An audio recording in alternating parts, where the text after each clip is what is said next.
সাথে যারা ছাত্র শিবিরের রাজনীতি ছিলেন, আমাদের বন্ধুরা যারা, সবাই একাডেমিক্যালি তারা খুব ভালো ছিলেন।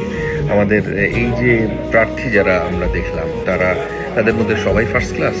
মানে প্রথম তিনজনকে যদি আমি সবাইকে তো চিনি না যারা নির্বাচিত হয়েছেন, প্রথম তিনজনের কথা শুনেছি। সাদিক কাইম, তার রেজাল্ট ফার্স্ট ক্লাস।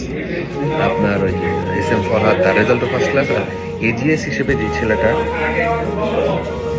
মহিউদ্দিন কি যেন মহিউদ্দিন, ও শুনেছি যে ওর সাথে আমার কথা বলার সুযোগ হয়নি, তার পুরোটা ফার্স্ট ক্লাস ফার্স্ট, সে তার ডিপার্টমেন্টে।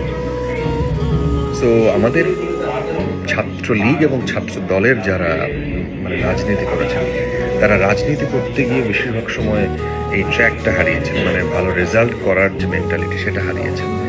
এবং তুলনামূলক এরা একটু ঠান্ডা স্বভাবের হয়।